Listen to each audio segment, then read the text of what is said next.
Project Gutenberg's Orpheus and Other Poems, by Burrough Brownlow. This ebook is for the use of anyone anywhere at no cost and with almost no restrictions whatsoever. You may copy it, give it away or reuse it under the terms of the Project Gutenberg license included with this ebook or online at www.gutenberg.org/license. Title: Orpheus and Other Poems. Author: Burrough Brownlow.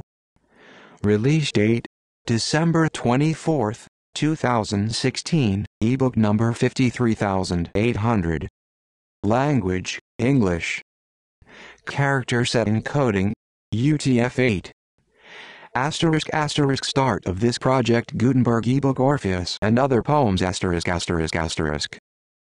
Produced by Larry B. Harrison, Chuck Greif and the online distributed proofreading team at http://www.pgdp.net. This file was produced from images generously made available by the Internet Archive.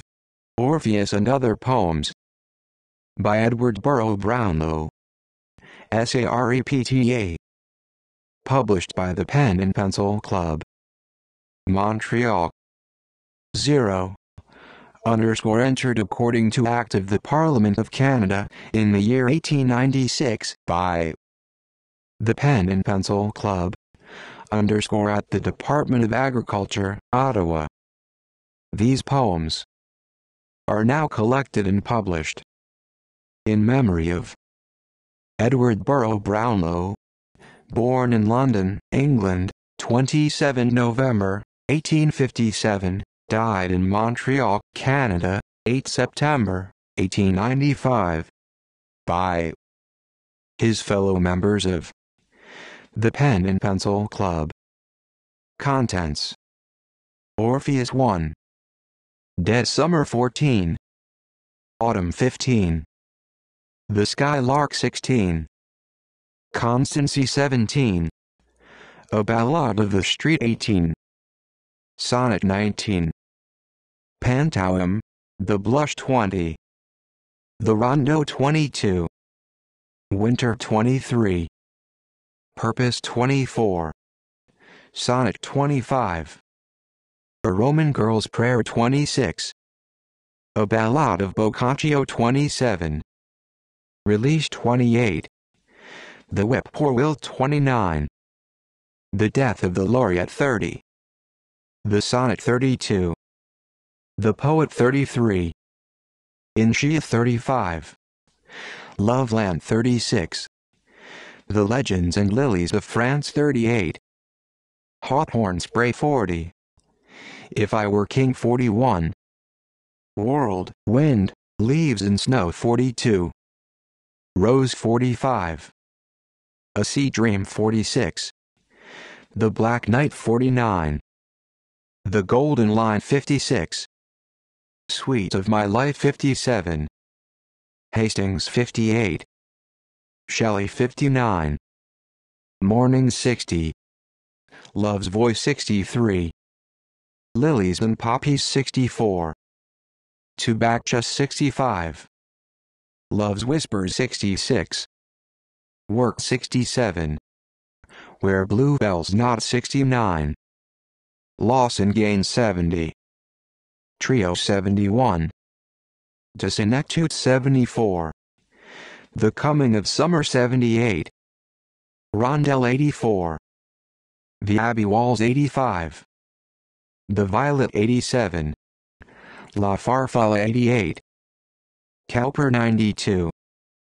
Rain 93. Hymn 94. The Great Play 96. Orpheus and Other Poems. Printed by D. Bentley and Co. at Montreal, Canada, this first day of May, 1896. Orpheus. Unto the realm of Pluto many roads lead with dark winding from the bright abodes of men, and when life's last detaining thread is cut by Iris, and the body, dead, with Charon's coin and palm, rests in the tomb or on the pyre, that moan of its doom after much pitiful forbearance tears the soul from its environment of cares with promise sweet of love's awaiting kiss, of old friends greeting, and much holy bliss on shores Elysian, where always are peace, and all existence virtue without cease. But ere the fields of aspodal are won, dire labors manifold must first be done by soul and mind. All the paths descend to four great streams, whose turgid waters blend with suffering souls. Here flows sad Akron, on whose black banks impatient spirits run and call to that grim boatman, ferrying o'er his last embarker to the nether shore in silence, bent with duty's measured pull, certain of all to follow. There, too, full of awful lamentations from lost souls, Cocytus its fierce waves of sorrow rolls, wherein dwells one whose face is only seen above the surface, human and serene. Below, her horrid serpent form encoils and stings the hapless spirits in her toils with scorpion venom. Phlegethon rolls by flaming with waves that hiss, and mount on high to lick with burning tongue each crusted shore where not the vilest weed dare clamber o'er. There swim huge salamanders, whose desire grows with the maddening tumult of the fire. And lastly, Styx, that pool of pitchy slime whereby the great gods swear their vows sublime, in whose black channel hatred finds a home, and breeds with fury many a plague-born gnome loathsome to gods and men. These rivers run far to the west, beyond the sinking sun, beyond old ocean's limits, past the range of starry travel, or where comets strange rush in hot madness. There to left flows where souls must drink to gain the sweet repose of all forgetfulness, before the fates lose power to plague them, or their bygone states haunt them like ghosts. These waters safely crossed, the plains beneath thick filled with spirits lost, Avernus meets the view, vast, horrid lake at Hades' entrance, who its waters take, sicken and die in torture that must rend with endless tooth, for such death has no end. Beyond Avernus stands the gate of hell, with Cerberus to guard its portals well. Unto that gate came Orpheus with his lute, whose most melodious music had made mute the wailing souls on Acheron's sad shore, and charmed old Charon, as he ferried o'er the son of great Apollo in his quest for her whom of all women he loved best. And as he came, fierce Cerberus stood still, fixed by the magic of the player's skill. On Orpheus went and played, for he knew well the wondrous potency of this great spell would by a pause be broken, and his fate never to pass alive the solemn gate. He roused the harpies, those most fearful things with heads and breasts of women and the wings of birds, and talons of the lion fierce, whose breath is poisoned and whose venoms pierce deep in man's soul. The hags were planning then foul plots for planting grief in hearts of men. He stayed stern Nemesis, now poised for flight as she in darkness left her mother night. The three great judges of the soul now paused in giving sentence, for the music caused Minos and Acus and Gradamanthus think what change the gods had wrought, that at the brink of Tartarus such heavenly sounds should rise to make the heart upleap and to the eyes communicate swift tears of sudden joy. Had Jupiter grown mad to let this boy, this gold-haired stripling with the silver strings, enter dark Hades with such sound that brings pity to their stern breasts? The Gorgons stare in vain at Orpheus through their viper hair. He sings and heeds them not, and he alone looks at them, eye for eye, and not to stone is turned. The lemurs, that spectral swarm, that fill the space of Hades without form, halt in their wanderings to hear the notes that fall as from 1,000 songbirds' throats. Pale Death sits sharpening her dart and hears with sad dismay the sound that soothes her ears. Her arm grows powerless. The black dart falls with echoing clang on Hades' marbled halls. The triple sisters who turn mad the mind with envy, rage, and hatred, and make blind the heart with judgment false, hear the high strains, and knowledge of lost joy o'erwhelms their brains. Triptolemus stands still with bated breath while on his way to that great hall of death where his stern fellow judges sit aghast, still pondering on Orpheus. Now he passed poor Marsyas, whose love of music great lured him to challenge for his after fate the laurel-crowned Apollo and his lyre, wherefore he stayed in the eternal fire. But Orpheus, passing, played so wondrous well that all the flames about him flickered, fell, and left the wretch in peace to hear once more the power of sound he staked his spirit for. Black discord in her den of hideous noise grew sudden silent, and her breast with joys filled, as the gentle tremblings of the lute found subtle ways to reach her. Resolute strode Orpheus on his path, and to the right stood Sisyphus, the stone just at the height of the great mountain, ready to roll again into the vale beneath, but that sweet strain held it in place so long as it could reach the spot it rested on, and to beseech eternal playing, Sisyphus held high tired arms to Jove as Orpheus passed him by. There to the left Ixion ceased to feel the endless revolutions of the will over the flaming river, and the fangs of serpents leave him as he, listless, hangs listening to such sweet music. Now the lake whose tempting waters Tantalus forsake when his parched lips and maddened hands would take of their cool touch relief, hears the new sound in Tantalus with surfeit is near drowned for this brief respite, and with hungry clutch plucks tender fruits before he could not touch, eating in joyous wonder that hell's god gave him such feasting for a period. Now Orpheus passed the black, oblivious lair of sleep, a cave devoid of light or air, paved with strange shapes and horrid fantasies inanimate and senseless, and they rise, as through the cave's dark mouth the music sweet fills to the inmost parts that foul retreat, crying for air to breathe and light to see the wondrous worker of such harmony.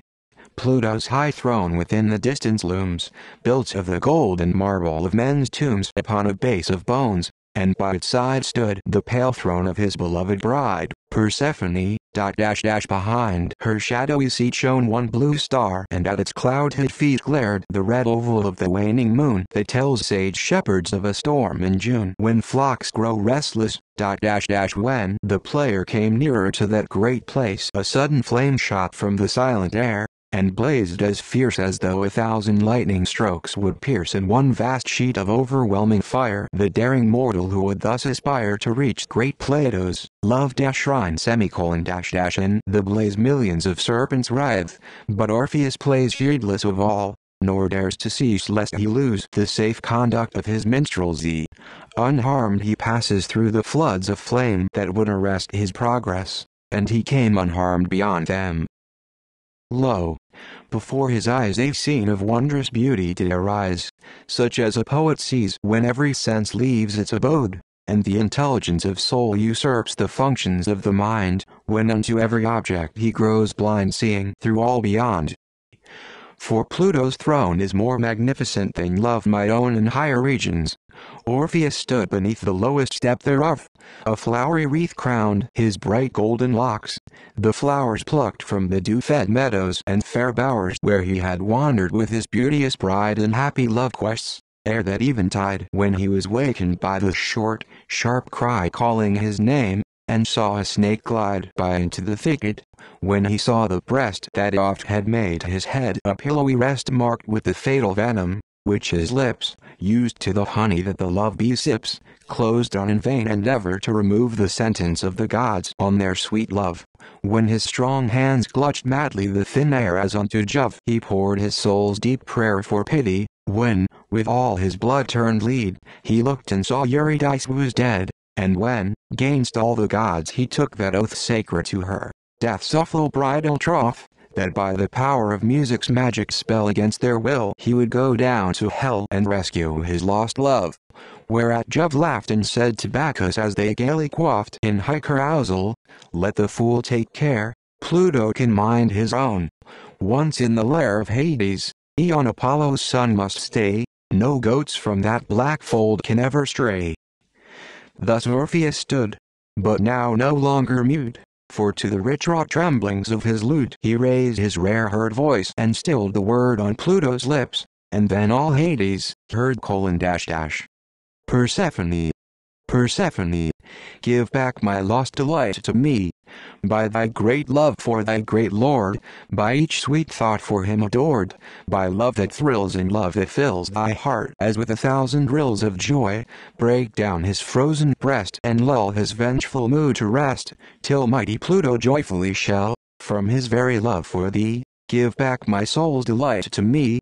Eurydice, Eurydice, Persephone, Persephone, recall thy lord's great love for thee, when in sweet and as golden meads thou heardst treat that rustling of the reeds, and in thy hands the love-crushed flowers were grasped with fear, as from earth's bowers he strained thee to his mighty breast, and bore thee, senseless, to the west beyond the opal-set sea that nightly sings its song of thee. Give back my soul's delight to me, Eurydice. Eurydice. Persephone. Persephone. I bring love's garland unto thee, She made it with her loving hands, she plaited it in golden bands, and placed it on my chosen brow when by my side she sat, as now thou sittest by thy great lord's side. That night no lover snatched his bride, but death seized all remorselessly, and took her soul beyond the sea, and life became a memory. Eurydice. Eurydice. Persephone. Persephone. Let this lute's magic minstrelsy find with love's music, sweet and clear, thy heart depths through each pearly ear. Behold, how when I strike one string the lone sound floats with cheerless ring. Behold, when double chords are driven, with harmony the air is riven. So fate plays on our souls, and we yield plaints of love or misery. Give back my soul's delight to me, Eurydice. Eurydice. Persephone. Persephone. By all the joy that lovers see when first they feel the hidden fire burst forth in blaze of heart's desire, by all the music lovers hear when language laps against the ear, like crystal waves on golden sands, by touch of lips and clasp of hands when long-zone raiments are made free, by all love's sweets that fell to thee. Give back my soul's delight to me, Eurydice. Eurydice. Persephone. Persephone. Mark how thy lord yet frowns on me, behold the tightening of his lip, kiss his mouth lest there may slip one word of doom to dash my hope. Bend down on him thine eyes and cope with love the gleams that in them shine, the while I summon to me, mine. Break, break, by love and memory the bond of Hades, set me free her soul, that is the soul of me, Eurydice. Eurydice. Persephone. Persephone. Clasp him so close he may not see, look deep into his soul with love that from thine eyes he shall not move his own. Ah! Thus I gazed on her that night and heard no serpent stir, for love, once thralling all the mind, makes all the little senses blind. 'Tis well. He drinks love's alchemy, where'er in Hades thou mayst be. Come back, my love, come back to me, Eurydice. Eurydice. Persephone. Persephone. Lull him with love that unto me no thought may leap with sudden ire, and steal again my heart's desire when she shall come. Ye gods! That light! It shone when on that fatal night the demons took her from my side. 'Tis she. They bring her back. My bride. Let Pluto wake. Let Jove decree. Myself, my soul, come back to me, my joy in life and death to be. Eurydice.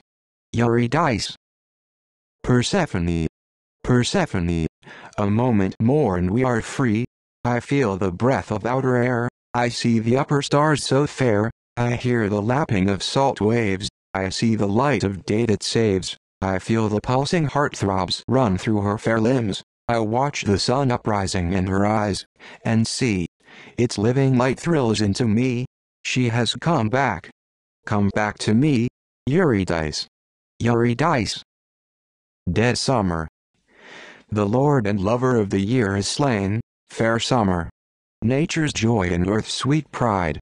The wind mourns sadly as a mournful bride, loading the air with monodies of pain. Down from the branches rustle, light as rain, the rarely colored leaves. Afar and wide blight-stricken blossoms strew the countryside, no more to deck it with delight again. The bright-winged choristers that caroled round sweet overflowings of supernal joy, no more their thrilling ecstasies employ to glad man's soul with music's purest sound. Summer lies dead upon the lap of earth, pale melancholy weeps where late laughed mirth. Autumn. When autumn, like a prophet filled with fears, warns summer's golden beauty of that death which soon the chilling blast of winter's breath shall bring, fond nature by her falling tears attests her grief unchanged through all the years. and from the blossoms that lie dead beneath seizing the unseen colors, weaves a wreath, and lo, a garland on each tree appears.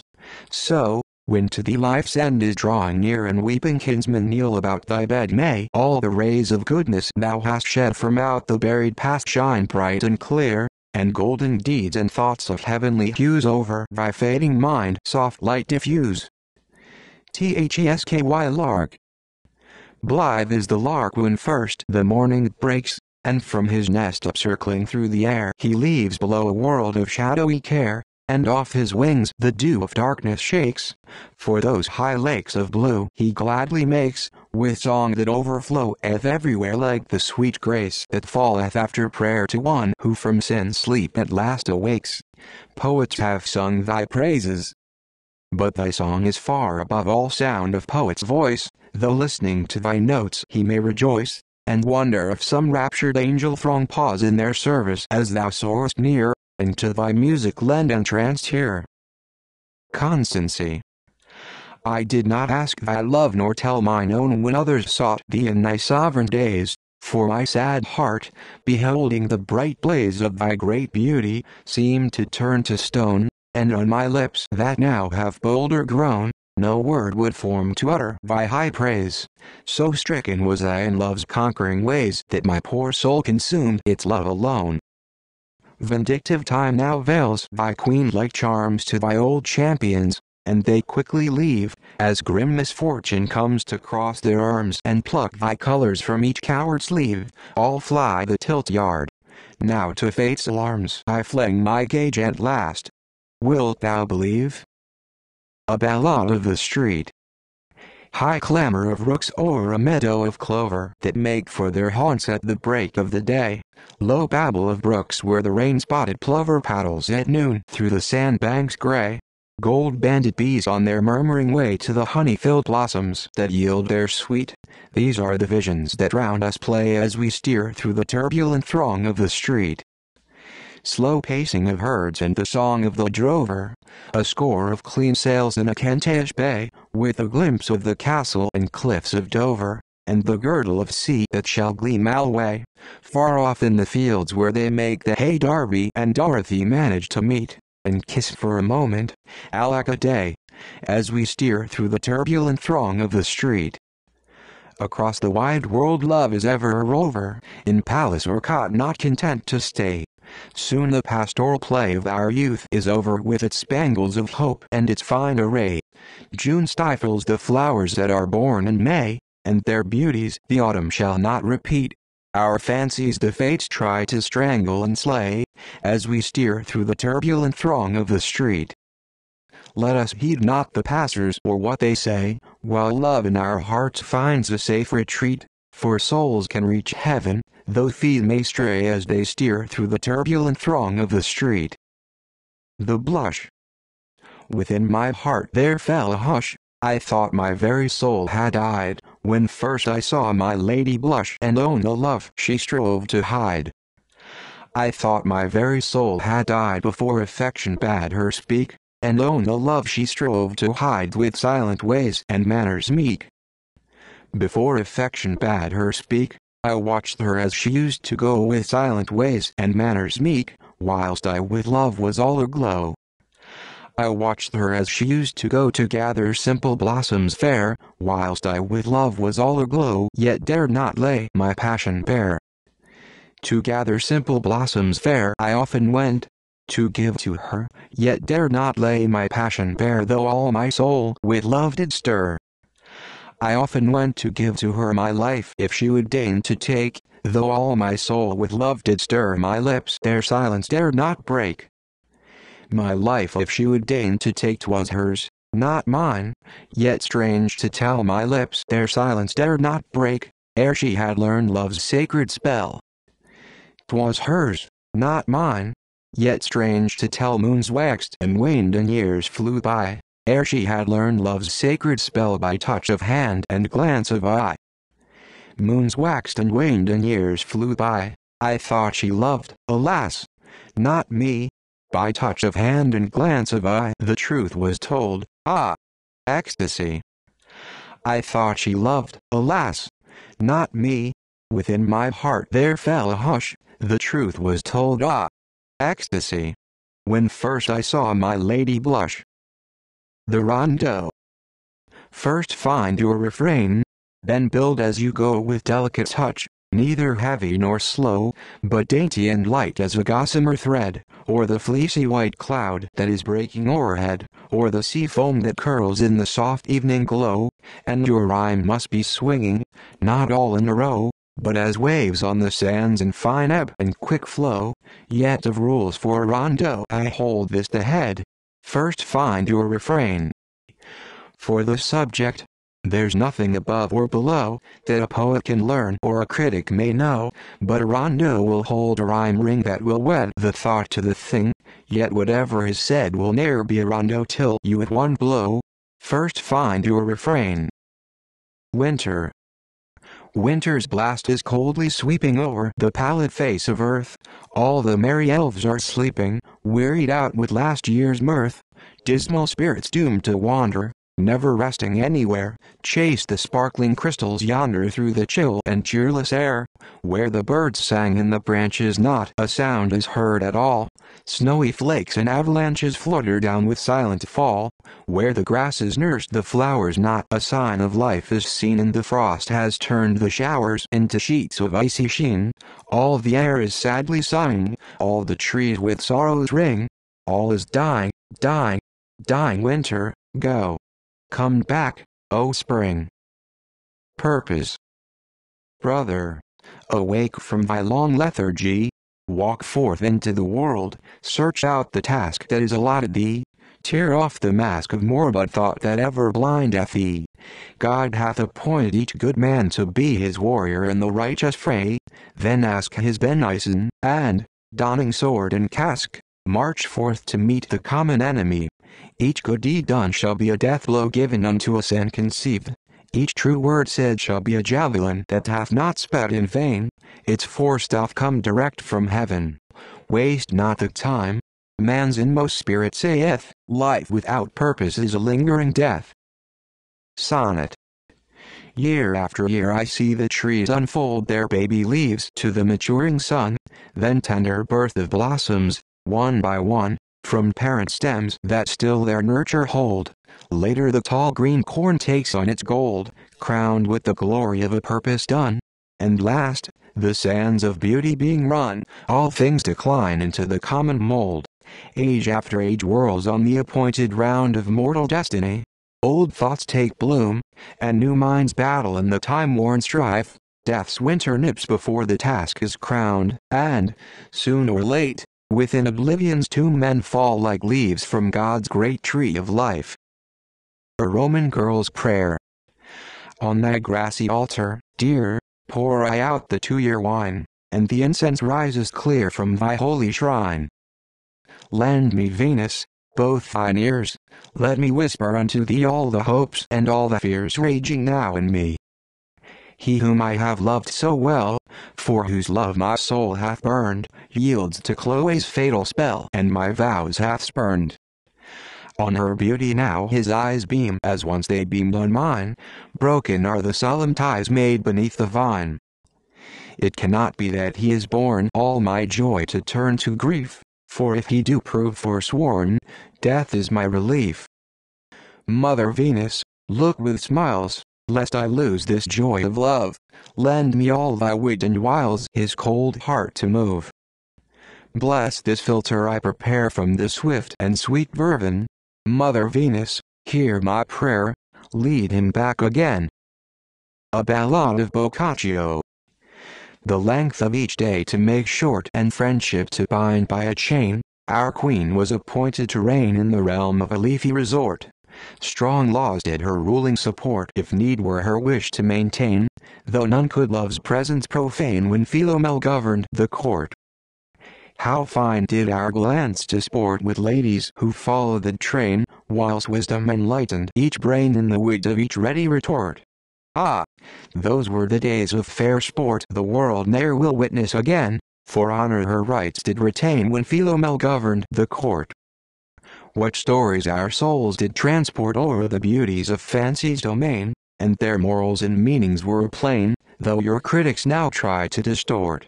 When beauty and truth do consort, hypocrisy preacheth in vain, and scandal and slander were slain when Philomel governed the court.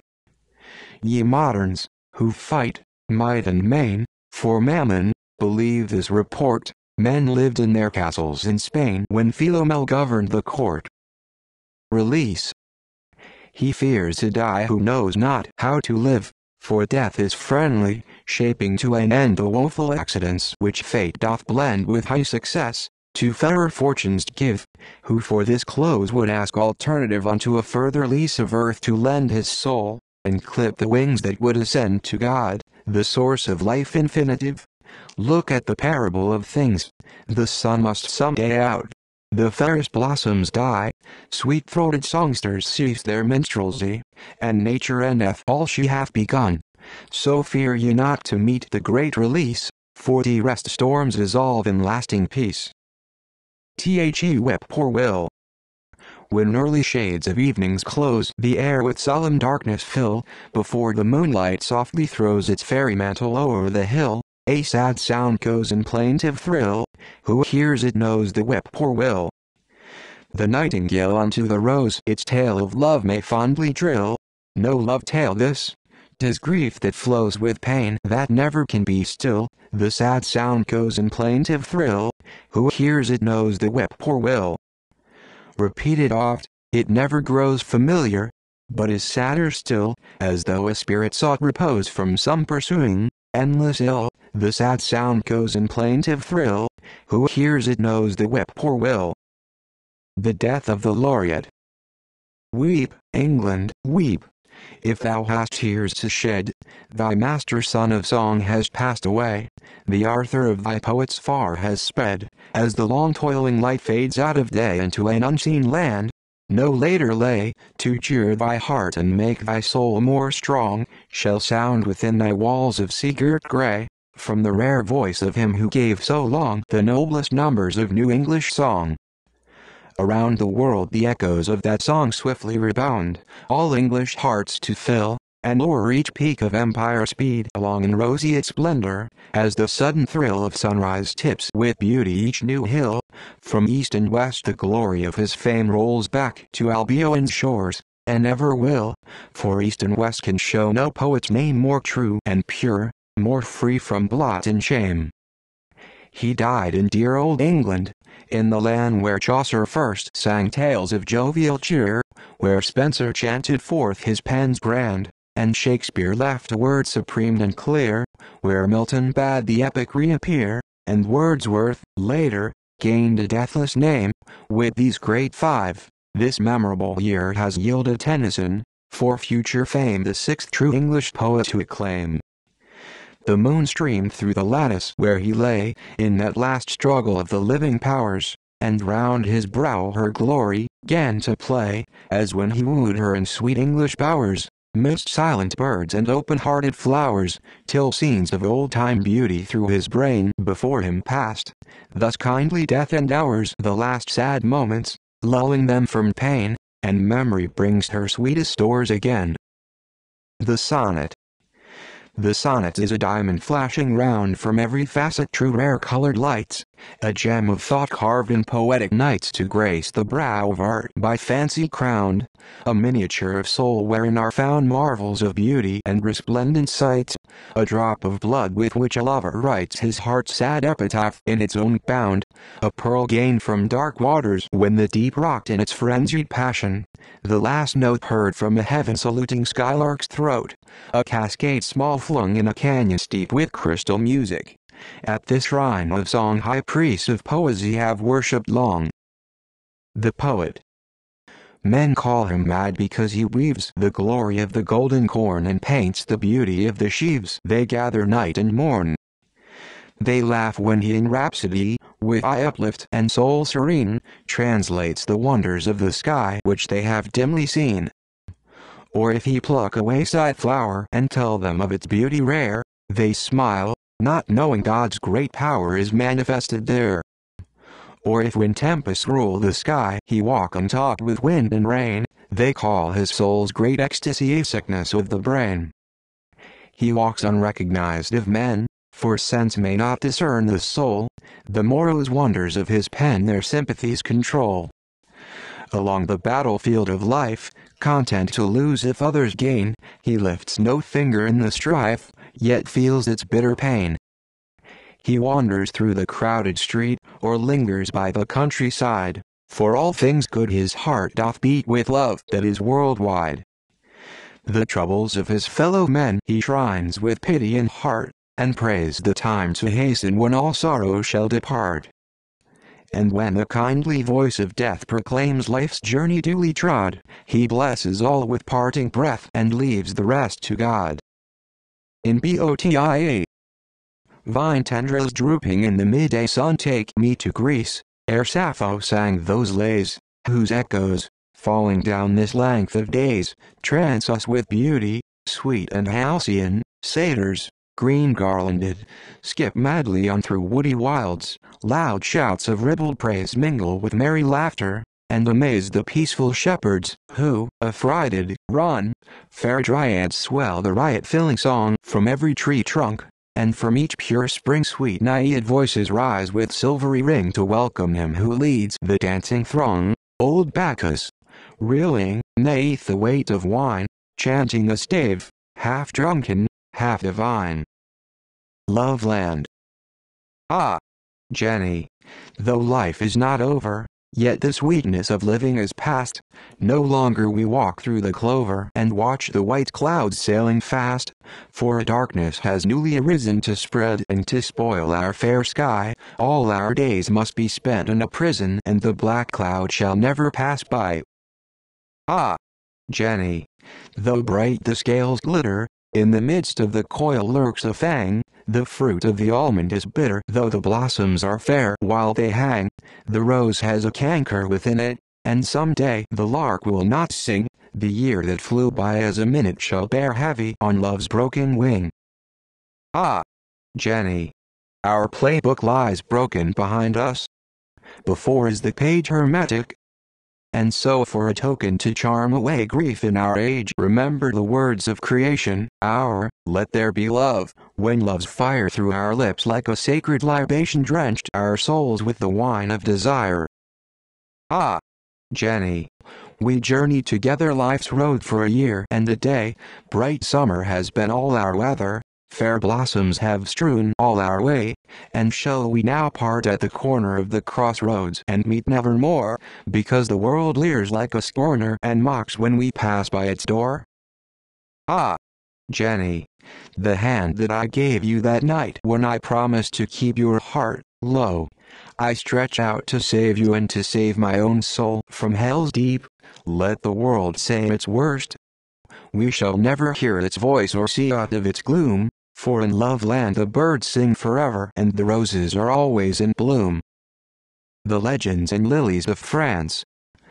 Sad and soft is the dirge on the Gallic shore by the mournful moan of the ocean made for the days and the deeds that are now no more, ere the last of the knights in his tomb was laid in the depth of an old cathedral's shade. Above are his casque, shield, banner and lance with the sword that had struck him the accolade, but dead are the legends and lilies of France. Did he pine for the powder and polished floor, gay dances, bright glances of masquerade? When he parleyed of politics, was it not o'er the lightning blue gleam of his Damascene blade? If he sang, was it not of an old crusade? If he listened and laughed at a love romance, would he rather not look at a carronade?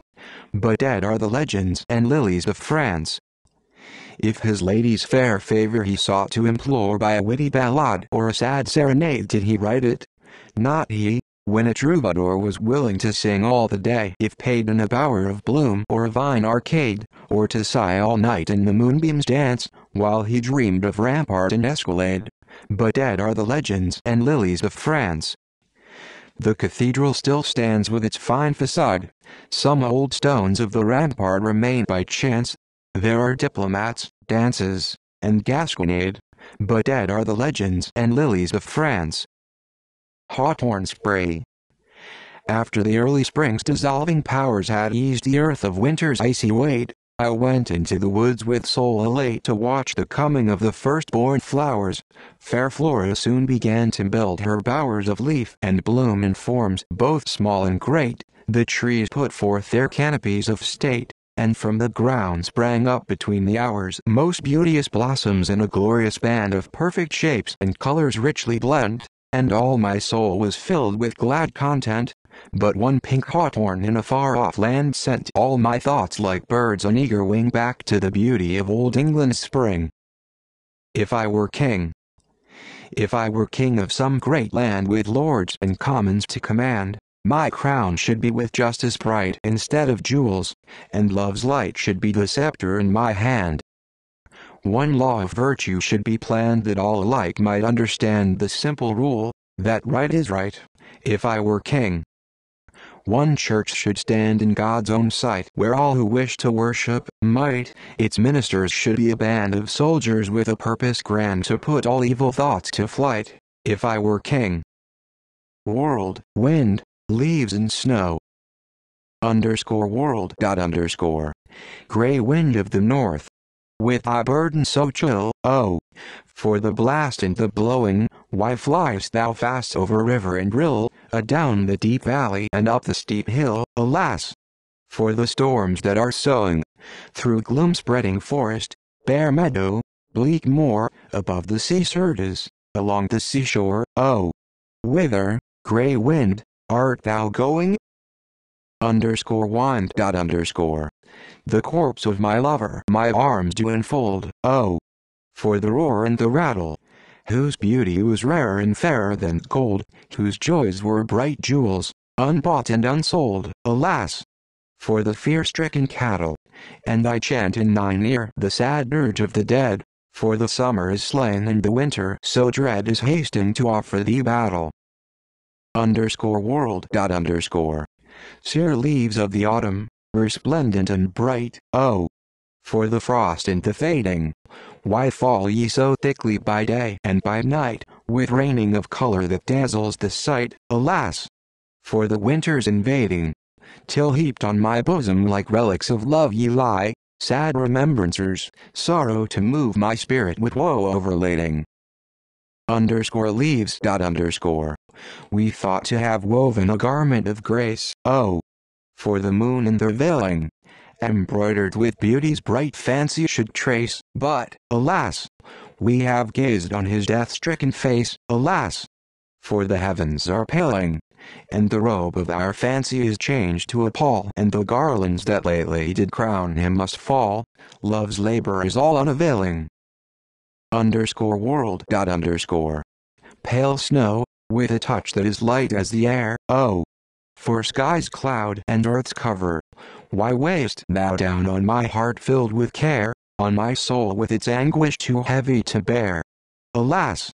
For the end when 'tis over, in thy mantle of gauze why hidst thou mine eyes, that would look at fond love ere forever love lies in the grave of my newly slain lover. Snow. I cover thy face lest the sight of thy dead, oh! For love, sacred and splendid, should strike in thy soul its unnameable dread, for sympathy now and forever is fled, alas! For lost love, undefended, and I wrap up thy breast with the warmth of my heart, which shall stay till the spring breaks and bids me depart, when the time of thy mourning is ended.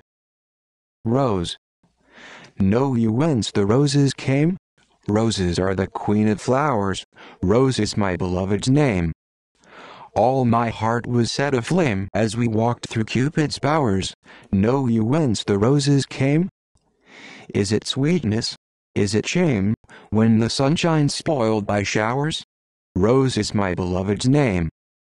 Duty sits a stern old dame on a throne of ruined towers. Know you whence the roses came? Youth must live, and who shall blame if with love it pass the hours? Rose is my beloved's name. Life and love is all a game, shine and shadow, gleams and glowers. Know you whence the roses came? Rose is my beloved's name. A sea dream. My spirit wandered by the ocean shore.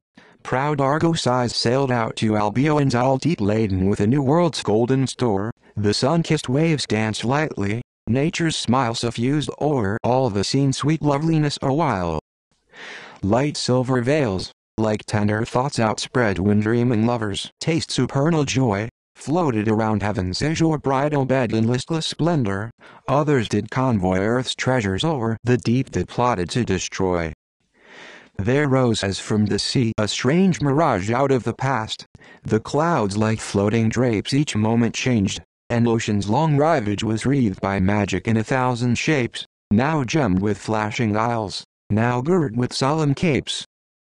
And all the cities that have loved the sea to their destruction passed along the sky, and I beheld them, as the drowning sea, in that last moment when they sink to die, all life's forgotten scenes unrolled by memory. Time-honored Greece, whose fingers clutched the wave and clasped it to a heart that beats no more, sank with her wisdom in a silent grave, leaving her sons a splendor to deplore while moans the tideless sea around each classic shore. Rich Carthage, whose swift keel swam round the world, Phoenicia's loveliest daughter, her fair hand was fought for by the nations. Fate hath hurled her and her glory from their sea throne grand, buried like some old pomp beneath the burning sand. Great Venice stood amid the nuptials' gay blessing as bride, the fair but fickle sea, but all her pride and pomp have passed away. Dukes, doge, ships, senate, riches, sovereignty, that once compelled the world to fall on bended knee. Imperial Rome, set like a lustrous gem within 7 guardian jewels. Tyrant Time stole from her thoughtful brow its diadem and the 3 wreaths that crowned her all sublime, stained though their golden leaves with many a bloody crime. Proud Spain, once mistress of the sea, before the fool ambition led her ships in vain against the bulwarks of old England's shore, when God smote down her pride upon the main and sank her power so low, it never rose again. Then fell a mist before my wondering sight over the past, and slowly there arose our blessed Britain in her glorious might, the awe and admiration of her foes, whose land of liberty protecting seas and close. The diamond of nations, set in gold, flashing with truth that sparkles o'er the earth, compared to her what emperor of old hath wrought for suffering man such deeds of worth, or filled with living light dark lands of ageless birth? The Black Knight. To King Guinallan's court there came from divers lands beyond the sea a score of knights, with hearts aflame with love for Lady Ursulae, whose wondrous beauty and fair fame were sung by Europe's minstrelsy. Each lord in retinue did bring a noble and a princely band, whose deeds that troubadours did sing through length and breadth of Christian land, and each by turn besought the king the favor of his daughter's hand. But spake the king to each brave lord, when first the sun shall shine in May a tourney in the palace yard we do appoint, and on that day who holds his own with spear and sword shall take our daughter fair away. Whereat the Lady Ursulae blenched as a lily of the vale, for many moons had waned since she first pledged her love to Sir Verriel, and for that sick to death was he her trembling lips turned ashen pale. The heavy scent of musk and myrrh hung all about the inner room, dim taper lights did faintly stir to life the arras through the gloom. She bade her handmaid bring to her the treasure box that held her doom. With lightest touch a secret spring upraised the silver casket's lid, she took therefrom a golden ring, a broken coin, a heart hair thrid, and many a sweet and precious thing wherein her plighted troth was hid. Then welcome death, if death it prove, she said and kissed with lips still pale each sweet remembrance of his love. I will not fail thee, Sir Verriel, though from thy couch thou canst not move to don for me thy coat of mail. Unto the chapel straight she went and knelt before the altar stone, her face within her hands she bent praying with many a tear and moan until the day was well nigh spent, when came a bedesman she had known. O Father, join thy prayer with mine the life of Sir Verriel to save. Oh, plead then at Our Lady's shrine for health to one so young and brave, for I will wed, with help divine, no other lord this side the grave. The holy friar knelt him there and crossed him, and began to tell his beads. each counted for a prayer, until the sound of vesper bells stole through the darkling twilight air and warned them of the day's farewell. Each day at morn and noon and night her trusted handmaid she did send to learn if her beloved knight in life's estate was like to mend, and on the eve of April's flight this message came her heart to rend. "Tell thou my lady fair," he said, to her who bore the answer back, "tomorrow will I leave this bed and wear my suit of armor black. Tomorrow will I win and would or lose both love and life, alack." The Lady Ursula knew well he could not rise, so ill he was, and shuddered as her maid did tell his dying state, then forth did pass unto the chapel, as the bell proclaimed the holy evening mass. The morrow broke with golden rush and chased the gloom of night away.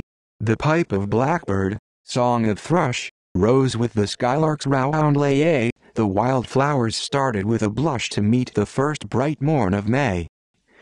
The palace yard was all prepared, bright HUED pavilions stood around, the banners waved, the armor glared, the eager steeds tore up the ground, and 20 princes who had dared the tourney in the lists were found. The king and queen on day's throne received each knight on bended knee, but like an image carved in stone sat our lovely Lady Ursula, and none who saw her would have known for her the tourney was to be. But one there knelt in sable mail, of whom the king in accents rude did ask his name, and why this bale of armor black he did intrude. He answered, "I am Sir Verral, long months thy daughter have I wooed. And by this sable suit I wear, this sterling blade of Spanish steel, this iron shield and trusty spear. But chiefly by the love I feel, I ask to wife thy daughter fair, and that, proud king, is why I kneel." When Lady Ursula that voice did hear, her heart beat high with fears, her troubled soul did half rejoice, and memory filled her eyes with tears. But as she smiled upon her choice, there fell a clash of shields and spears. Knight after knight was overthrown, some ready for the bier and shroud. At last the Black Knight stood alone, and in the air applause rang loud as proudly strode he to the throne, pursued by all the noble crowd. Then cried the king, "Right nobly won, most puissant, worthy Sir Verral, I would the words were well undone that erst in anger I did rail." The knight replied, "Words injure none, and after grief doth not avail. And now, O king, thou soon shalt wis thy daughter is forever mine, and when thy loving liege men miss both thee and all thou callest thine, they shall recall the Black Knight's kiss and know that love hath power divine." Then at the Lady Ursula the Black Knight looked, and she arose. But what strange visage she did see that his raised visor did disclose, is still an awful mystery which only that dead lady knows. For when her eyes of lustre rare gazed there, where none could see a face, a flash of lightning rent the air, and, passing in a moment's space, the Black Knight was no longer there, and of his steed there was no trace. All looked at Lady Ursula, who blushed with love like any bride. "No power can take my soul from thee, I come, she faintly cried, and swooned in arms held hastily, and smiling closed her eyes and died. But who the Black Knight was none knew, though one said who had second sight, he watched the raven as it flew in circles slow, and did alight upon the tourney ground, and grew into a sable horse and knight. By some, it is believed and said, that Sir Verral gave one deep sigh and turned himself on his sick bed and muttered a low welcome cry, and ere the watchers knew, was dead, as his dear lady's soul passed by. The Golden Line. As each small ripple of the mighty sea reflects a tiny image of the sun until in radiance joining one by one, they do present a path of brilliancy, in this broad stripe of gold that comes to me from the horizon, as though God had spun a thread of golden thought for me alone, out of his universal mystery, so from the mirror of each human soul shall flash the radiance of God's great love, which ever shineth on us from above until love's splendor lighteth up life's whole, and man shall look on man, and soul through soul behold one flaming line of truth, God's pure and shining gold. Sweet of my life, love is to life as perfume to the rose, A sweet unseen enjoyment that doth lend rapture to beauty, so doth nature send the harmony of happiness that flows halfway between hot passion's leaps and throes and apathy, where worn-out feelings end. Throughout the universe, there doth attend upon all active ordering, repose.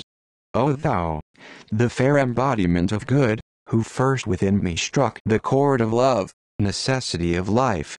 In thee doth move the pure quintessence of pure womanhood. Without thy love my life would be as bare as fairest rose without its perfume rare. Hastings. The Saxons fought hard in the fatal fray. Oh, sing of the battle on Hastings shore, when the arrows of Normandy won the day. Flushed by debauch at the break of day, their keen-edged axes athirst for gore, the Saxons fought hard in the fatal fray. Proud soldiers fell down on their knees to pray, Lord, yield us the victory, we implore, when the arrows of Normandy won the day. King Harold, whose heart never felt dismay, spake loud of the deeds they had done before. The Saxons fought hard in the fatal fray. Tale for the jongleur, sang well his lay and laughed as he flung up the lance he bore, when the arrows of Normandy won the day. Duke William in England proclaimed his sway. King Harold lay dead, the battle was over. The Saxons fought hard in the fatal fray, but the arrows of Normandy won the day. Shelley. A bird of song, far soaring to its home, over the sea waves cleaves with tireless wing the cloudless blue, but, swiftly gathering, a storm breaks up the crystal into foam that dashes mountain high, gainst heaven's dome now darkened. Down the aerial harpies fling the sweet-voiced minstrel, and sad surges sing the dirge of death with sorrow burdensome. O heart of hearts, high beating o'er the world, from whom fell sweetest song that unto man told love and life, since life and love began, like some lone bird thou wert by nature hurled into the restless jaws of death's devouring sea, with still a song of songs to bear thee company. Morning. The gray of dawn peeps up behind night's folds, while darkling clouds yet dim the distant sky. Long miles of mist disperse along the wolds, and from the dewy boughs the songsters fly. The feathered minstrels of the opening day, refreshed by long and undisturbed repose, arrange the plumes that night has turned astray, and all their ruffled beauties now disclose. The late, lone bat, like some lost refugee, seeks dark security from pressing morn, and scatters, as it hides in hollow tree, bright butterflies that soon the scene adorn. The busy ants from their great hills descend in careful haste, and cross the grassy plain, saluting silently each passing friend, but disregarding strangers with disdain. The lumbering beetle, lazy and begrimed, with laggard steps begins the dreary day, after the toiling snail hath long beslimed his burdened march upon the open way. Along its silken threads the spider walks, and shakes the hanging dewdrop to the ground. No chance entanglement his duty balks, as patiently he treads each subtle round. Forth from the little door of his domain the gentle bee, armed with industrious powers, seeks treasure trove, and soon returns again, weighed with the honey of 100 flowers. Within the wood the dove begins to coo, telling, with swelling breast, his gentler mate how he has sought her presence but to sue, and all day long her love will supplicate. Out of the root-roofed archway of yon beech, the natural portal of his spacious cell, the nut-brown squirrel doth his neck far reach, to spy if all is safe within the dell. The marigolds unfold their yellow heads, that vie in color with the saffron sun, the violets stretch within their scented beds, and raise their beauteous faces, one by one. Along the meadow-land the daisies pied proclaim their presence to the pearl-laid grass. The morning glories, in their prudish pride, ope wide their eyes, to gaze in nature's glass. And whilst within the parsonage dull sleep still holds the inmates with mesmeric power, the martins one unending circle keep, in morning service round the old church tower. The robin, rosy from his early bath, with quaint conceit, which unto him belongs, hops, uninvited, down the garden path and breaks the silence with his tuneless songs. Whereat the watchdog, rousing from his sloth, chases the bold invader far away, and, careless though the chanticleer be wroth, with joyful bark proclaims the break of day. Love's voice. As little streams that start to find the sea proclaim with babbling tongues their voyaging, and with proud riot make the meadows ring, or fill the wild woods with much noisy glee, as of their course they tell each waving tree and wandering bird that chances near to wing, so shallow lovers in the world's ear sing their plaint of passion with vain minstrelsy, but vast as restless ocean's deep expanse, superbly splendid, solemnly sublime, whose music beats upon the shore of time and rhythmic beauty, is my heart's romance. But as no song can sound the mighty sea, my soul is silent in its love for thee. Lilies and poppies. White lilies languish on their graceful stems, red poppies laugh amid the growing corn, lilies at poppies look with lofty scorn and cherish dear their own chaste diadems. Poppies at lilies scoff, their scarlet gems blaze in the splendor of a life, love born and love begetting, and do most adorn those whom love's beauty unto death condemns. Lay the white blossoms on the lowly bier of her who passed away, so pure and young. Fling the red passion-poisoned flowers among her siren sisters who live sinning here. Oh, star-souled lily, white for none to blame. Oh, blood-stained poppy, red with blush of shame. To Bacchus. The poet sings in lovesick verse plaints, thy goblet soon disperse, pluck the willow from his head, twine the vine leaf in its stead, fill the bowl with drink divine, give the wounded minstrel wine, and the fool now fraught with pain, ne'er shall weep for love again. See, it scarcely stains his lips, yet to draughts have turned his sips. Subtle raptures swiftly fill every vein with fiery thrill, long before its rage is o'er pants the reeling rich for more. Squeeze the grape, fill high the bowl, wine shall cheer the wounded soul. Let the ruddy torrent flow, heal all wounded hearts below, freely let the red stream pour, with its storm the blood shall roar. Surges of mad ecstasy shall embroil life's fantasy, clouds of joy before the brain dull the deeper sense of pain. Love is great, but in life's dream wine alone shall reign supreme. To old Bacchus, drink and sing, Cupid's victor, pleasure's king. Love's whispers. I hear soft breathings in the gentle breeze, though whence or how they spring I cannot tell. They whisper on the hill and in the dell, along the streamlets and among the trees, like the sweet humming of 1,000 bees in harmony, as if some magic spell fashioned the dew to music as it fell, like merry mermaids, chanting, 'neath the seas, or fairy chorus in a moonlit grove, or band of nightingales, each to its rose drilling of love when all things else repose. Such sweet sounds haunt me wheresoe'er I rove, shaping themselves to words that sing to me, happy art thou of men, thy loved one loves but thee. Work. Work. Use all thy will, give all thy might, ply all thy strength, until the golden dawn of early light shall change at length into deep purple shades, soft, pure and bright, that bring glad tidings of the peaceful night. Work.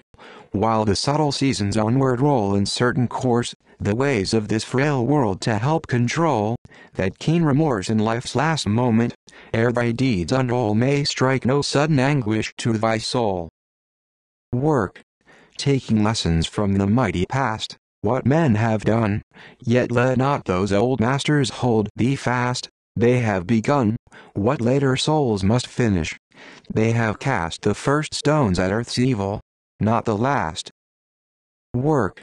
But seek not false ambition's flame to light thee on, not so the men of wisdom ever came in days long gone.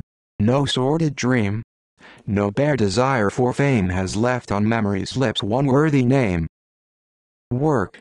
In the hope of sowing seedlings great, let others reap, that, when stern nature bids thy step abate, thy body sleep, thy soul shall tremble not at death's dark gate, but calm and sure shall meet its after fate. Where bluebells nod, where bluebells nod beneath the trees and violets scent the summer breeze. I love to lie the whole day long and listen to the wild bird's song, while bees hum in their harmonies. Proud wealth can buy its days of ease, but not made up of hours like these. To none doth rank or fame belong where bluebells nod. In vain the arts may strive to please the sense with novel images. For me, this sweet, cool fern among all nature's right, all art is wrong. Ah, leave me with my birds and bees, where bluebells nod. Loss and gain.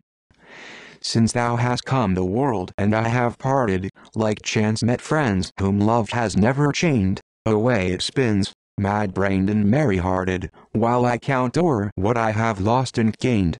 My losses are the breath of idle greeting, the siren song of pleasure, folly's laugh, wealth's patron smile, the pedant's wit most fleeting, and all that goes to make youth's epitaph. My gain is thee, who hath removed my blindness, torn off the mask of sin, stripped shame's disguise, shown me man's frailty, taught me gold's unkindness, and made a very heaven beneath the skies. So do I feel like one from dreams awaking, who laughs at night and all its foolish making. Trio. Founded on a well-known passage of Dante. Do you remember, dear, the day we sat and read together from an old love book alone in that sweet, calm, sequestered nook which nature made for souls to marvel at? Beneath us stretched a soft and shining mat of velvet verdure. Leaves and blossoms shook as songsters all their melodies forsook to hear a legend from love's laureate. We knew no fear, for there was no one by. The stream seemed in its ripple to repeat that tale of Lancelot, so sadly sweet, whom love enthralled in endless slavery. Ah, me! There is no greater grief than when we feel the thought of happier days o'er present sorrows steal. 2. When from your lips the words fell on mine ear full many a thought our souls together drew in sympathy, that with the story grew still more intense, and oh, so wondrous near. Our eyes were dimmed by love's all-pitying tear, and from our cheeks the blushing color flew as if ashamed of its divulgent hue.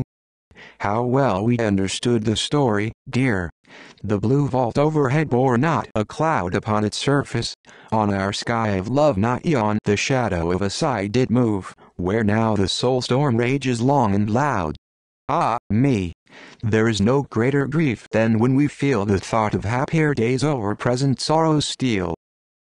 3. But one sweet passage from the book you read, the o'er-grown bud of love contrived to burst, and all the beauty it had warmly nursed broke in our trembling hearts and blossomed. Youth's long-fought fire our unloosed fancies fed, our souls felt love's insatiable thirst. Oh, happiest moment then, but now the worst, when life's blue sky grew all aflame with red. But when you told how that long-looked-for smile was kissed by noble Lancelot, then, you kissed my quivering lips, nor read again, and bliss eternal breathed in us awhile. Ah, me! There is no greater grief than when we feel the thought of happier days o'er present sorrows steal. To SENECTUTE. 90 years forever fled seem but 90 minutes past, as I, waiting for the last, live alone among the dead. Musing in the gloom and glow, lo, I see a ghostly train, specters conjured by the brain, images of long ago. From the soul rise strangled cries, death groans from the sins it wrought, from the mind spring buried thought, poisoned hopes, vain sympathies. In a weird, phantasmal band, seen as though in life's eclipse, perished women kiss my lips, dead men take me by the hand. Infant figures glad with glee, cluster in unbidden band, clasp my old and palsied hand pulsing high with memory. Pass light fingers through my hair, once like theirs all tangled gold, silvery now and thin and old, bleached with age and blenched with care. Softly touch my parchment skin, laugh and touch again and ask that I throw aside time's mask, dull with years and dark with sin. Look into my dim, dead eyes, dimmer now with tears that start from the little left of heart that to those dear souls outflies. Crowds of spirit children pass, faces, lost long years ago, buds, soon buried in the snow, playmates, comrades in the class. Chide me for my childish tears, bid me join the childish game, call me by a childish name none have named for scores of years. Youths, high-souled, with aims that age neither blighted nor betrayed, look with truth-lit eyes that made noble life's short pilgrimage. Friends whose friendship now I crave, hearts whose love I yet would feel, one by one before me steal, in and out my living grave. All things I have seen and known, read in book and dreamed in dream, stand as true as they did seem when I claimed them for my own. I have tried the truth of life, kissed love's lips till they grew cold, drained the cup and clutched the gold, mingled in the human strife. Seen men come and go like leaves through the falls of many years, joined their laughter, shared their tears, in the plot the great God weaves. 90 years forever fled, seem but 90 minutes past, and I, waiting for the last, live alone among the dead.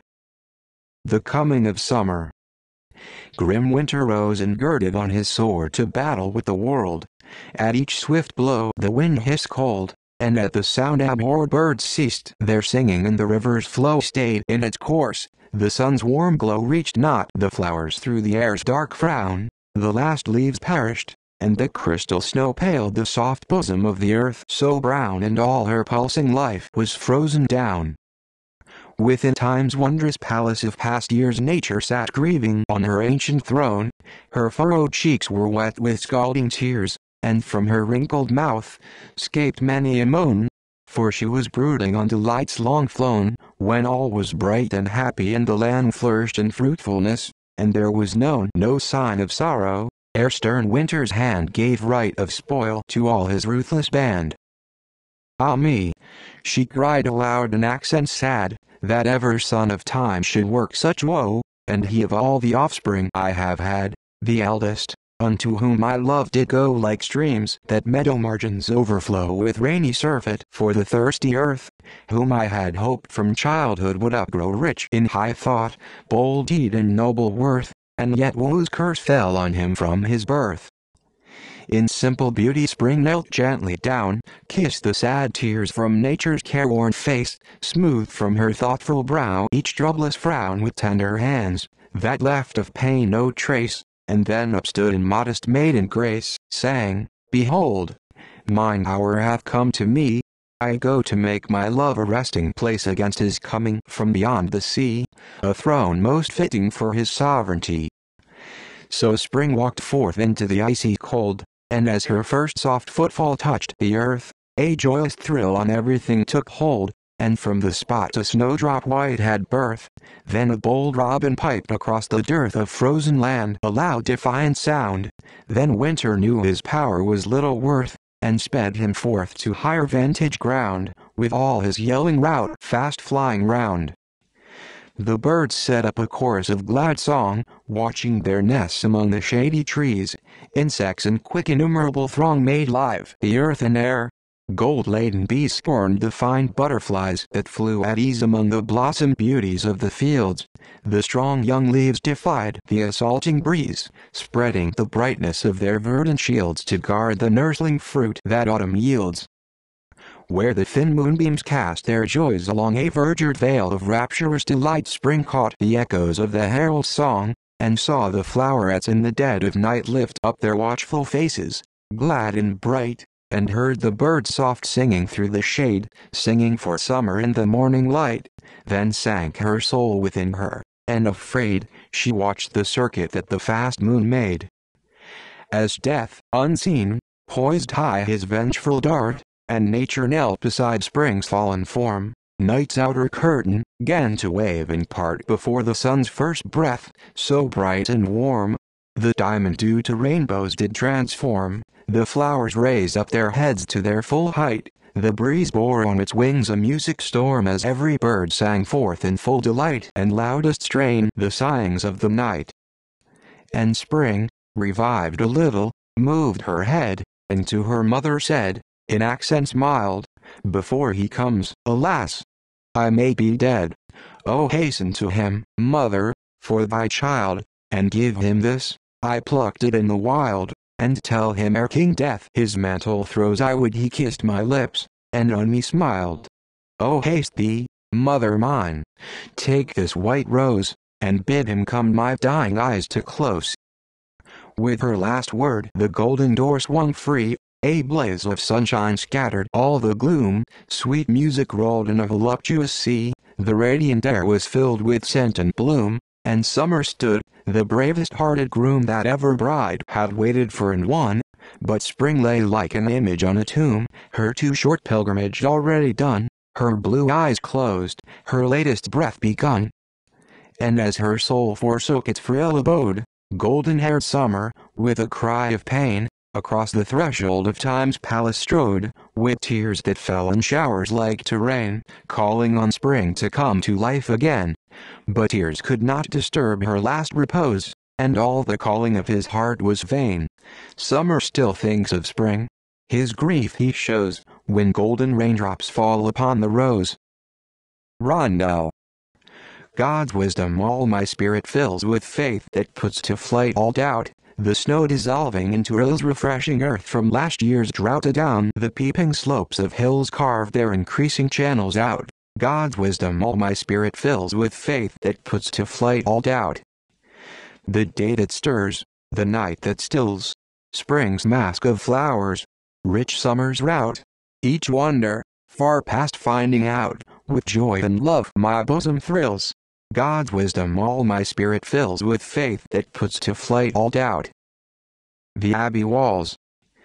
This was the Abbey long years ago when a priest was pious, a lord was brave and a lady repeated her ave slow with fair eyes fixed on the architrave as she heard a sanctified voice that clave the clear bright air with a holy strain.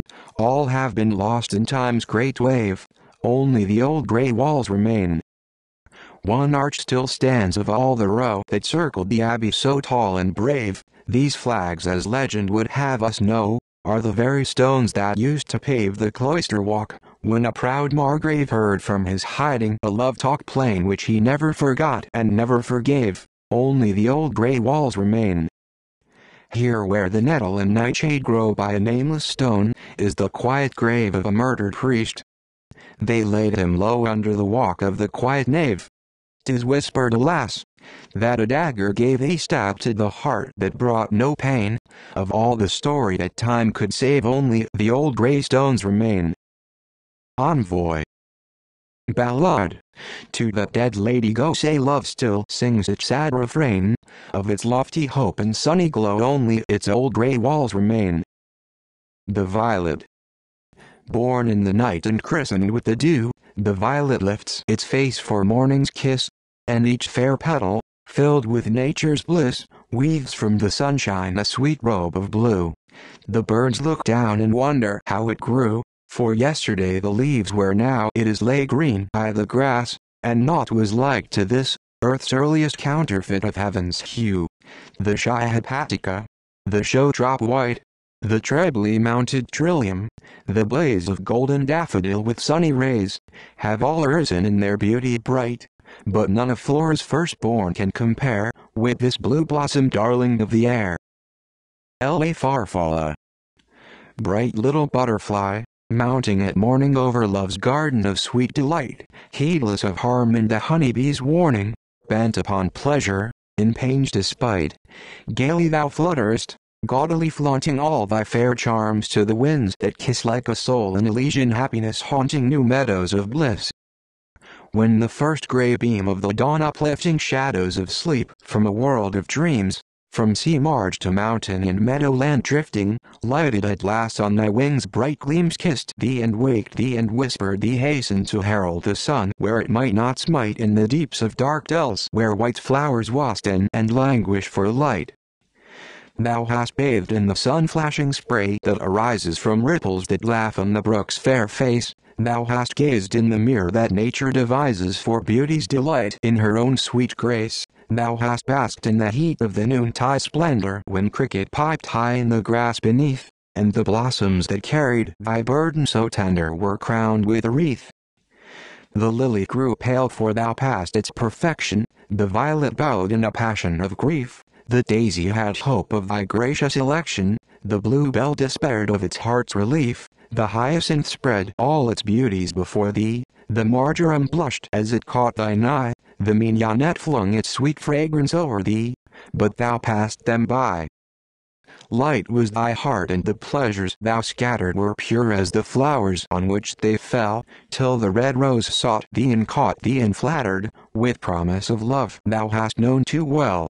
All the long hours till the low sun glamoured the bright blushing petals to kiss and to toy, thou paused in thy flight, for thy heart enamoured drank deeply of joy. The blossoms that drooped in the dark and were sighing for tidings of light thou wert bidden to tell lay down in despair, dreading death, and yet dying, and great was the grief and deeps of the dell, for thou hadst forgotten the message of morning and the work of the day thou wast given to do, for the love of the rose and the honeybee's scorning, for thy love was true. Poor little butterfly, dying so sadly at the rise of the moon o'er the ripe gold grain, dost thou rue of the pleasure thou tasted so madly? Wouldst thou take back thy love to take life again? Ah, no! Love is sweeter and meeter than duty, and shall hold thee in joy till thy last breath beats, till thou lie at rest, a dead marvel of beauty surrounded by sweets. Cowper. A gentle stream purled on its peaceful way through woodlands fair and meadows wondrous sweet, chancing at length a cavern dark to meet, within whose depth ne'er fell the light of day. Lo! as it entered, heavenward flew the spray, all loath to pass beyond, and backward beat, as though the natural course it would defeat that plunged it where the sun cast not a ray. Through that lone cave of blackness on it sped, its happy music turned to mournful sigh, until it reached the end, when earth and sky shone doubly bright that seemed for so long dead. Thus didst thou pass, sweet singer, through the gloom of life's dark hollow. Light came at the tomb. Rain. Love only laughs when sunshine floods the air, when winds flute summer music through the trees, when nature's maskers are attired to please, and flora holds gay gala everywhere. But now heaven's brow is underknit with care, low clouds burst forth a-weeping, flowery leaves are drowned with runnels, and the ponds grow seas, leaves droop beneath the dripping loads they bear, and silence reigns in each late lute-filled bough. The cricket chorus and the humming crowd that tell how labor lightens earth's hard way are all gone. Love hears no music now, only an endless falling, sharp and loud, the dreary rhythm of a rainy day. Hymn. When the calm of night is falling and the cares of day are over, hear the voice of Jesus calling. Go to him and sin no more. When the heart is sad and troubled, he alone can peace restore, by his love is life ennobled. Go to him and sin no more. When the soul in grief and anguish mourns the evil done before, let your faith no longer languish. Go to him and sin no more. Go to him, for he can only soothe the pain and heal the sore, all who are distressed and lonely. Go to him and sin no more. Go to him. Lay down your burden, at his feet his love implore, ask in penitence for pardon. Go to him and sin no more. Go to him. He hath invited all to enter heaven's door, sinners by his love united. Go to him and sin no more. The Great Play. There is a playwright older than the years, who maketh all men actors in his play, and, though they know not what they do or say, the purpose of the plot in all appears. Each in his turn, beset with inborn fears, enters unseen, youth's comedy so gay, laughs through the hours that glide too soon away beneath the clouds of soul-consuming tears. Then manhood's tragedy with perils fraught, pursues its fickle fortunes to the end, when fate, the villain of the piece doth send, by whom the last exciting scene is wrought, a timely stab from death's sure-falling knife brings down the curtain o'er the play of life. End of the project Gutenberg eBook of Orpheus and Other Poems, by Burrough Brownlow. **** End of this project Gutenberg eBook Orpheus and Other Poems ****************** This file should be named 53800-0.txt or 53800-0.zip*****. This and all associated files of various formats will be found in http://www.gutenberg.org/5/3/8/0/53800/. Produced by Larry B. Harrison, Chuck Greif and the online distributed proofreading team at http://www.pgdp.net. This file was produced from images generously made available by the Internet Archive. Updated editions will replace the previous one. The old editions will be renamed. Creating the works from public domain print editions means that no one owns a United States copyright in these works, so the Foundation, and you, can copy and distribute it in the United States without permission and without paying copyright royalties.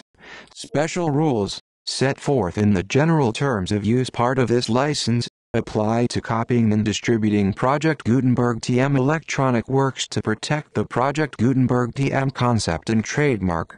Project Gutenberg is a registered trademark, and may not be used if you charge for the ebooks, unless you receive specific permission. If you do not charge anything for copies of this ebook, complying with the rules is very easy. You may use this ebook for nearly any purpose such as creation of derivative works, reports, performances and research. They may be modified and printed and given away. You may do practically anything with public domain ebooks. Redistribution is subject to the trademark license, especially commercial redistribution. ****Start. Full license *****. The full Project Gutenberg license. Please read this before you distribute or use this work. To protect the Project Gutenberg TM mission of promoting the free distribution of electronic works, by using or distributing this work, or any other work associated in any way with the phrase, Project Gutenberg, you agree to comply with all the terms of the full Project Gutenberg TM license, available with this file or online at http://gutenberg.org/license. Section 1. General Terms of Use in Redistributing Project Gutenberg TM Electronic Works. 1.8. By reading or using any part of this Project Gutenberg TM electronic work, you indicate that you have read, understand, agree to and accept all the terms of this license and intellectual property, trademark copyright agreement. If you do not agree to abide by all the terms of this agreement, you must cease using and return or destroy all copies of Project Gutenberg TM electronic works in your possession. If you paid a fee for obtaining a copy of or access to a Project Gutenberg TM electronic work and you do not agree to be bound by the terms of this agreement, you may obtain a refund from the person or entity to whom you paid the fee as set forth in paragraph 1.e.8. 1.b. Project Gutenberg is a registered trademark.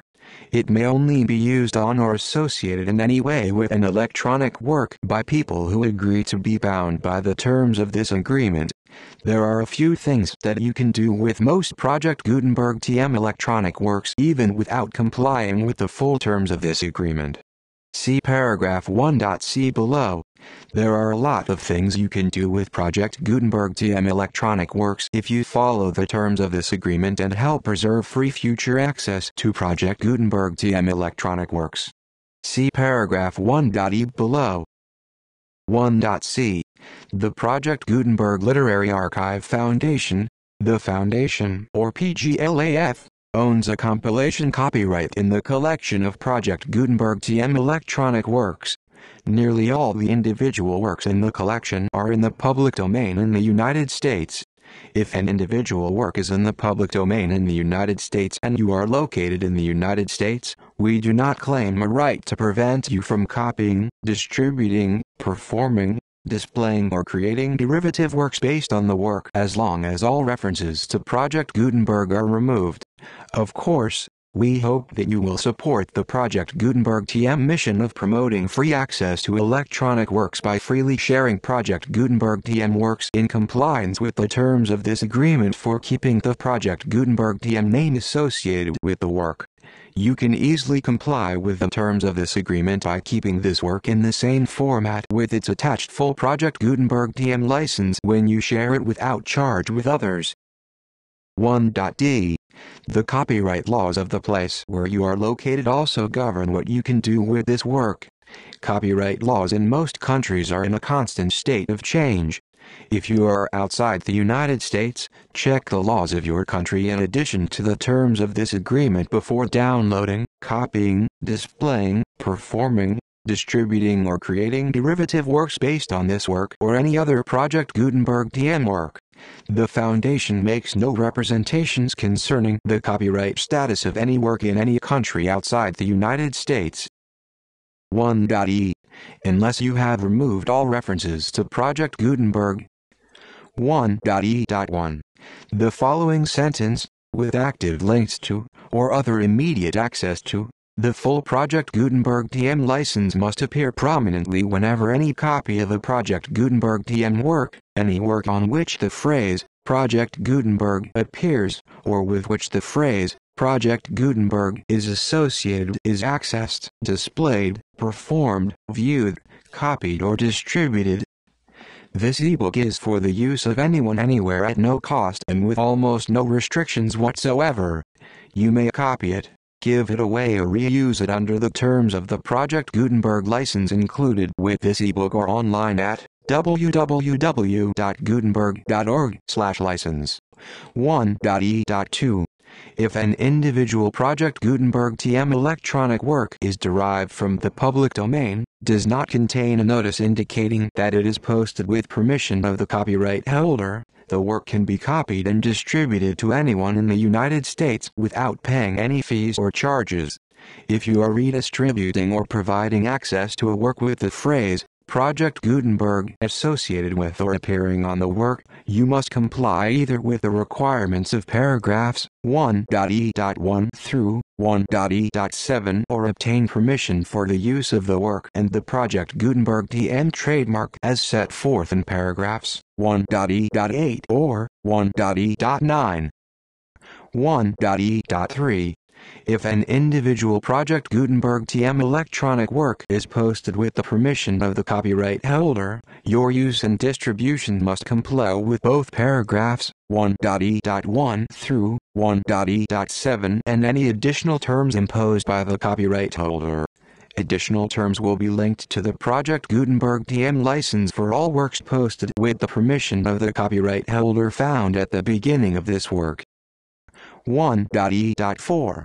Do not unlink or detach or remove the full Project Gutenberg TM license terms from this work, or any files containing a part of this work or any other work associated with Project Gutenberg TM. 1.e.5. Do not copy, display, perform, distribute or redistribute this electronic work, or any part of this electronic work, without prominently displaying the sentence set forth in paragraph 1.e.1 with active links or immediate access to the full terms of the Project Gutenberg TM license. 1.e.6. You may convert to and distribute this work in any binary, compressed, marked up, non-proprietary or proprietary form, including any word processing or hypertext form. However, if you provide access to or distribute copies of a Project Gutenberg TM work in a format other than plain vanilla ASCII or other format used in the official version posted on the official Project Gutenberg TM website, www.gutenberg.org, you must, at no additional cost, fee or expense to the user, provide a copy, a means of exporting a copy, or a means of obtaining a copy upon request, of the work in its original, plain vanilla ASCII or other form. Any alternate format must include the full Project Gutenberg TM license as specified in paragraph 1.e.1. 1.e.7. Do not charge a fee for access to, viewing, displaying, performing, copying or distributing any Project Gutenberg TM works unless you comply with paragraph 1.e.8 or 1.e.9. 1.e.8. You may charge a reasonable fee for copies of or providing access to or distributing Project Gutenberg TM electronic works, provided that you pay a royalty fee of 20% of the gross profits you derive from the use of Project Gutenberg TM works, calculated using the method you already use to calculate your applicable taxes. The fee is owed to the owner of the Project Gutenberg TM trademark, but he has agreed to donate royalties under this paragraph to the Project Gutenberg Literary Archive Foundation.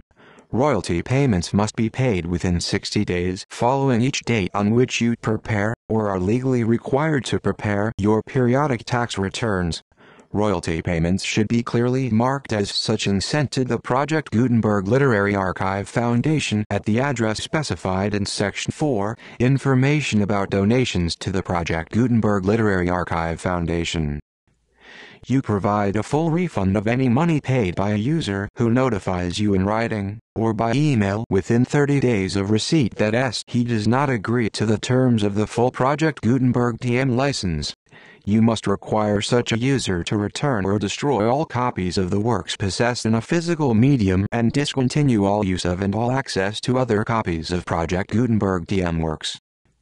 You provide, in accordance with paragraph 1.f.3, a full refund of any money paid for a work or replacement copy if a defect in the electronic work is discovered and reported to you within 90 days of receipt of the work. You comply with all other terms of this agreement for free distribution of Project Gutenberg TM works. 1.e.9. If you wish to charge a fee or distribute a Project Gutenberg TM electronic work or group of works on different terms than are set forth in this agreement, you must obtain permission in writing from both the Project Gutenberg Literary Archive Foundation and Michael Hart, the owner of the Project Gutenberg TM trademark. Contact the Foundation as set forth in Section 3 below. 1.f. 1.f.1. Project Gutenberg volunteers and employees expend considerable effort to identify, do copyright research on, transcribe and proofread public domain works in creating the Project Gutenberg TM collection. Despite these efforts, Project Gutenberg TM electronic works, and the medium on which they may be stored, may contain defects, such as, but not limited to, incomplete, inaccurate or corrupt data, transcription errors, a copyright or other intellectual property infringement, a defective or damaged disk or other medium, a computer virus, or computer codes that damage or cannot be read by your equipment. 1.f.2. Limited warranty, disclaimer of damages. Except for the right of replacement or refund described in paragraph 1.f.3, the Project Gutenberg Literary Archive Foundation, the owner of the Project Gutenberg TM trademark, and any other party distributing a Project Gutenberg TM electronic work under this agreement, disclaim all liability to you for damages, costs and expenses, including legal fees. You agree that you have no remedies for negligence, strict liability, breach of warranty or breach of contract except those provided in paragraph 1.f.3. You agree that the Foundation, the trademark owner, and any distributor under this agreement will not be liable to you for actual, direct, indirect, consequential, punitive or incidental damages even if you give notice of the possibility of such damage. 1.f.3. Limited right of replacement or refund. If you discover a defect in this electronic work within 90 days of receiving it, you can receive a refund of the money, if any, you paid for it by sending a written explanation to the person you received the work from. If you received the work on a physical medium, you must return the medium with your written explanation. The person or entity that provided you with the defective work may elect to provide a replacement copy in lieu of a refund. If you received the work electronically, the person or entity providing it to you may choose to give you a second opportunity to receive the work electronically in lieu of a refund. If the second copy is also defective, you may demand a refund in writing without further opportunities to fix the problem. 1.f.4. Except for the limited right of replacement or refund set forth in paragraph 1.f.3, This work is provided to you, as with no other warranties of any kind, express or implied, including but not limited to warranties of merchantability or fitness for any purpose. 1.f.5. Some states do not allow disclaimers of certain implied warranties or the exclusion or limitation of certain types of damages. If any disclaimer or limitation set forth in this agreement violates the law of the state applicable to this agreement, the agreement shall be interpreted to make the maximum disclaimer or limitation permitted by the applicable state law. The invalidity or unenforceability of any provision of this agreement shall not void the remaining provisions. 1.f.6. Indemnity. You agree to indemnify and hold the foundation, the trademark owner, any agent or employee of the foundation, anyone providing copies of Project Gutenberg TM electronic works in accordance with this agreement, and any volunteers associated with the production, promotion and distribution of Project Gutenberg TM electronic works, harmless from all liability, costs and expenses, including legal fees, that arise directly or indirectly from any of the following which you do or cause to occur: A. Distribution of this or any Project Gutenberg TM work. B. Alteration, modification, or additions or deletions to any Project Gutenberg TM work. And C. Any defect you cause. Section 2. Information about the mission of Project Gutenberg TM. Project Gutenberg TM is synonymous with the free distribution of electronic works in formats readable by the widest variety of computers, including obsolete, old, middle-aged and new computers. It exists because of the efforts of hundreds of volunteers and donations from people in all walks of life. Volunteers and financial support to provide volunteers with the assistance they need are critical to reaching Project Gutenberg TM's goals and ensuring that the Project Gutenberg TM collection will remain freely available for generations to come. In 2001, the Project Gutenberg Literary Archive Foundation was created to provide a secure and permanent future for Project Gutenberg TM and future generations. To learn more about the Project Gutenberg Literary Archive Foundation and how your efforts and donations can help, see sections 3 and 4 in the Foundation webpage at http://www.pglaf.org. Section 3. Information about the Project Gutenberg Literary Archive Foundation. The Project Gutenberg Literary Archive Foundation is a non-profit 501c3 educational corporation organized under the laws of the state of Mississippi and granted tax-exempt status by the Internal Revenue Service. The Foundation's EIN or Federal Tax Identification Number is 6462215541. Its 501c3 letter is posted at http://pglaf.org/fundraising. Contributions to the Project Gutenberg Literary Archive Foundation are tax-deductible to the full extent permitted by U.S. federal laws and your state's laws. The Foundation's principal office is located at 4557 Meland Drive S, Fairbanks, AK, 99712. But its volunteers and employees are scattered throughout numerous locations.